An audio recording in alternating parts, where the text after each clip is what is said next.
Avant de plonger dans cette histoire incroyable, pensez à vous abonner à la chaîne et à activer la cloche.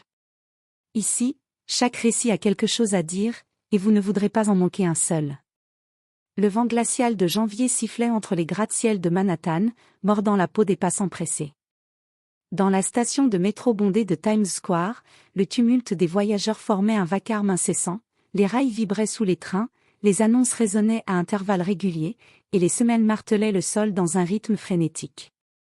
Au milieu de cette foule, Marcus Williams, 22 ans, avançait d'un pas calme mais déterminé.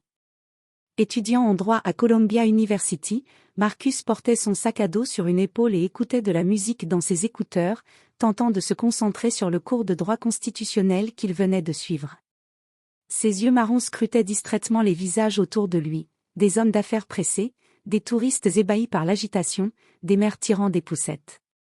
Soudain, la rame du métro arriva avec un grondement sourd, et les portes s'ouvrirent. Les passagers se bousculèrent pour entrer, chacun cherchant un espace à occuper. Parmi eux, une femme se frayait un chemin avec difficulté. Olivia Kensington, blonde, enceinte de 8 mois, l'air fatigué et légèrement paniquée, tentait de trouver un siège. Son manteau beige serré sur son ventre rond trahissait son état avancé de grossesse. Marcus l'aperçut aussitôt. Sans réfléchir, il retira ses écouteurs, esquissa un sourire poli, et se leva. « Vous pouvez vous asseoir ici, madame, dit-il doucement, sa voix calme et respectueuse. Olivia leva les yeux vers lui, surprise, puis sourit avec gratitude. La fatigue et l'inquiétude laissèrent place à un éclair de soulagement. Mais Marcus n'avait aucune idée de l'importance de cette rencontre. Il ignorait que la femme enceinte était issue d'une des familles les plus influentes de New York, que son mari était un avocat de renom, et que ce simple geste de courtoisie allait déclencher une série d'événements qui bouleverseraient sa vie, transformant un matin ordinaire en tournant décisif de son destin. Alors qu'il s'adossait contre une barre métallique du wagon, il observa Olivia s'installer confortablement. Les portes se refermèrent dans un bruit métallique, et le train s'ébranla, emportant avec lui les destins de 2 personnes qui ne se connaissaient encore que par un simple acte de gentillesse. Dans ce métro bondé, au milieu de la foule indifférente, un petit geste venait de créer un lien invisible qui allait changer la vie de Marcus Williams à jamais. Le lendemain matin, Marcus se réveilla avec l'impression que rien n'avait changé. Son appartement de Columbia était petit, encombré de livres de droit et de notes éparses sur son bureau. Pourtant, dans son esprit, un souvenir persistait, le regard reconnaissant d'Olivia dans le métro, et son sourire fatigué mais sincère. Il n'aurait jamais imaginé que ce simple acte, céder sa place, pourrait avoir un impact plus grand que toutes ces heures passées à étudier le droit. Mais parfois, pensait-il, la vie réserve des surprises que même les esprits les plus rationnels ne peuvent anticiper. Ce jour-là, alors qu'il vérifiait ses emails entre 2 cours, une enveloppe au sceau doré attira son attention. Son cœur fit un bond. Son nom était inscrit en lettres élégantes, Marcus Williams. Sans attendre, il l'ouvrit avec précaution. À l'intérieur, une invitation. Cher Marcus, votre geste de courtoisie dans le métro a touché mon cœur et celui de ma famille. Nous vous invitons à dîner pour discuter d'un projet qui pourrait changer de nombreuses vies. Avec gratitude, Olivia Kensington. Marcus relut plusieurs fois le message, incrédule. Olivia Kensington. Ce nom ne lui était pas inconnu.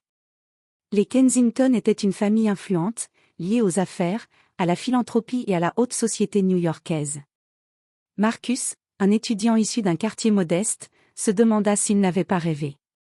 Le soir venu, vêtu d'un costume simple mais soigné, Marcus arriva au restaurant indiqué. Le hall brillait sous des lustres majestueux, et des serveurs élégants l'accueillirent avec un sourire professionnel. Olivia l'attendait déjà, rayonnante malgré sa grossesse avancée, et à ses côtés se tenait Henry Kensington, un avocat réputé et mari d'Olivia. « Marcus, merci d'être venu », dit Olivia en tendant la main. « C'est moi qui vous remercie, madame », répondit Marcus, surpris par la chaleur de son accueil. Pendant le dîner, Olivia expliqua. « Votre geste dans le métro, il a été rapporté à ma famille. Nous cherchons quelqu'un d'honnête, de droit et intègre pour nous aider dans un projet humanitaire, et nous pensons que vous pourriez être cette personne. » Marcus sentit son cœur s'emballer. Il venait de passer de l'anonymat total à une situation où sa vie pourrait prendre un tournant incroyable, tout simplement parce qu'il avait choisi la politesse et le respect envers un inconnu. En quittant le restaurant, Marcus ne pouvait s'empêcher de sourire. Ce soir-là, il comprit une vérité simple mais puissante: parfois, les plus petits gestes ont les conséquences les plus extraordinaires. Marcus ne pouvait pas dormir cette nuit-là. Chaque pensée revenait au dîner de la veille, au sourire chaleureux d'Olivia et de son mari, et surtout à l'étrange sensation que sa vie venait de basculer. Il se sentait comme un étudiant perdu dans un monde qu'il n'aurait jamais cru accessible. Quelques jours plus tard, une limousine noire l'attendait devant son immeuble. Un chauffeur en uniforme ouvrit la portière avec politesse, et Marcus monta, un mélange d'excitation et de nervosité dans la poitrine. Le véhicule glissait dans les rues illuminées de Manhattan, et chaque reflet des néons sur les gratte-ciel semblait annoncer un futur inconnu et impressionnant. Il fut conduit dans le luxueux bureau des Kensington, un espace qui combinait modernité et opulence classique. Des tableaux rares ornaient les murs, des bibliothèques massives débordaient de volumes reliés en cuir, et une vue panoramique sur la skyline de New York laissait Marcus bouche bée. Olivia l'accueillit avec un sourire rassurant. À ses côtés, Henry, imposant et charismatique, lui tendit la main. « Marcus, nous sommes ravis que vous ayez accepté notre invitation. Nous avons un projet humanitaire en cours et nous pensons que vos compétences pourraient vraiment faire la différence. » Marcus, humble et impressionné, hocha la tête. Il savait qu'il devait rester professionnel, mais il ne pouvait s'empêcher de penser à la coïncidence incroyable: un simple siège cédé dans un métro bondé l'avait conduit ici, à des centaines de kilomètres du quotidien qu'il connaissait. Olivia prit la parole. « Nous finançons un programme pour aider les jeunes défavorisés de New York à accéder à l'éducation et à la justice. Nous avons besoin de quelqu'un capable de gérer les aspects légaux et organisationnels, quelqu'un de fiable, et quelqu'un comme vous, Marcus, correspond parfaitement. » Marcus sentit un mélange de fierté et de nervosité. C'était bien plus qu'un simple travail bénévole, c'était une responsabilité énorme. Mais il savait qu'il était prêt à relever le défi.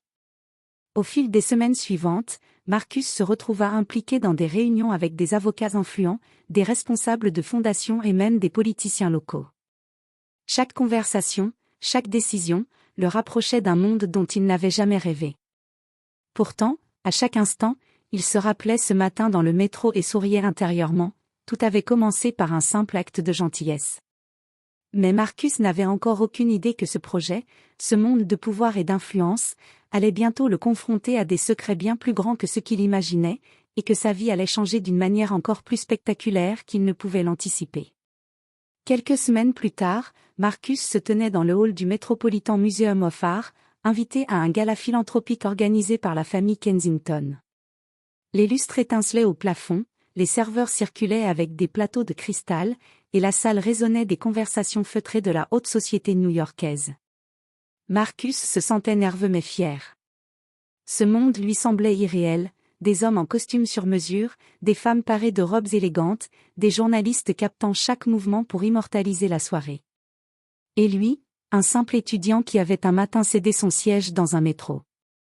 Alors qu'il discutait avec Olivia et Henry près du podium principal, un photographe s'approcha. « Monsieur Williams ? Une photo pour notre couverture ?» Un clic plus tard, le flash illuminait son visage, capturant son sourire sincère et humble. La photo fit rapidement le tour des journaux et des réseaux sociaux. Le lendemain matin, Marcus se retrouva sous les projecteurs d'une notoriété inattendue. Le jeune héros du métro rejoint la famille Kensington pour transformer l'éducation à New York. La presse louait son courage, son humilité, et surtout sa bonté. Marcus, qui n'avait jamais cherché la reconnaissance, se sentit submergé. Mais au lieu de l'ego, ce qui le motivait vraiment était la possibilité de faire une réelle différence. Cependant, ce tournant public apporta également son lot de complications. Des rumeurs commencèrent à circuler, certains doutaient de ses compétences, d'autres critiquaient sa jeunesse et son manque d'expérience dans le monde du pouvoir. Marcus sentit la pression monter. Il devait prouver qu'il n'était pas là par hasard, mais par mérite. Un soir, alors qu'il revenait d'une réunion avec des responsables de fondation, Olivia l'attendait dans le hall du bureau. « Marcus, tu as fait forte impression. » Mais sois prêt. Ce n'est que le début. Certaines personnes dans ce monde voient la réussite d'un jeune outsider comme une menace. Ces mots résonnèrent dans son esprit. Marcus comprit alors que son geste de gentillesse avait ouvert une porte vers un univers fascinant mais dangereux. Chaque sourire public, chaque reconnaissance, chaque opportunité venait avec ses propres défis et ennemis invisibles. Pourtant, malgré la pression et les regards parfois sceptiques, Marcus savait une chose, il n'était plus le jeune homme du métro, mais quelqu'un capable de transformer le cours de sa vie, grâce à un simple acte de bonté qui allait bien au-delà de ce qu'il avait imaginé. Quelques mois après son intégration au projet humanitaire des Kensington, Marcus s'était imposé comme un pilier indispensable. Il jonglait entre réunions, négociations et visites sur le terrain, toujours avec la même humilité qui avait marqué Olivia le jour où il avait cédé son siège dans le métro. Mais une réunion inattendue allait changer sa perception de ce monde à jamais. Olivia l'invita dans le bureau privé des Kensington, un espace intime où seuls les membres de la famille avaient accès. Marcus, curieux mais légèrement nerveux, entra et remarqua une pile de dossiers confidentiels sur le bureau. Olivia, sérieuse, prit la parole. « Marcus, il y a quelque chose que tu dois savoir. Ce projet humanitaire, il est plus que ce que tu crois. » Elle lui montra des documents qui révélaient que la famille Kensington avait été impliquée dans la création de plusieurs fondations influentes depuis des décennies, mais qu'elles étaient souvent menacées par des concurrents avides de pouvoir et par des scandales médiatiques. « Nous avons choisi de te faire confiance parce que nous avons vu en toi non seulement des compétences, mais un cœur honnête. Tu as prouvé que même un geste simple peut refléter un caractère exceptionnel. » Marcus réalisa que son rôle dépassait largement celui d'un simple assistant, il était désormais un acteur clé dans la protection et la gestion d'un empire philanthropique influx, avec le potentiel de transformer la vie de milliers de jeunes dans tout New York. Quelques jours plus tard, lors d'une conférence de presse organisée par la famille Kensington, Marcus fut présenté au public comme le conseiller principal et visage du projet. Les journalistes étaient fascinés, le jeune étudiant, humble et poli, qui avait changé de vie par un simple geste, était devenu une figure inspirante. Mais la plus grande leçon de Marcus ne venait pas de la reconnaissance publique ni des privilèges inattendus. Elle venait de la conviction que chaque petit acte de gentillesse pouvait déclencher des effets imprévisibles et extraordinaires. Ce matin-là, dans le métro, il n'aurait jamais imaginé que céder son siège à une femme enceinte blonde changerait son destin à jamais. En regardant la skyline illuminée depuis le bureau des Kensington, Marcus sourit. Son avenir était désormais entre ses mains, et il savait qu'il n'oublierait jamais la force d'un geste simple, celui qui avait transformé sa vie et l'avait propulsé vers un monde de possibilités infinies.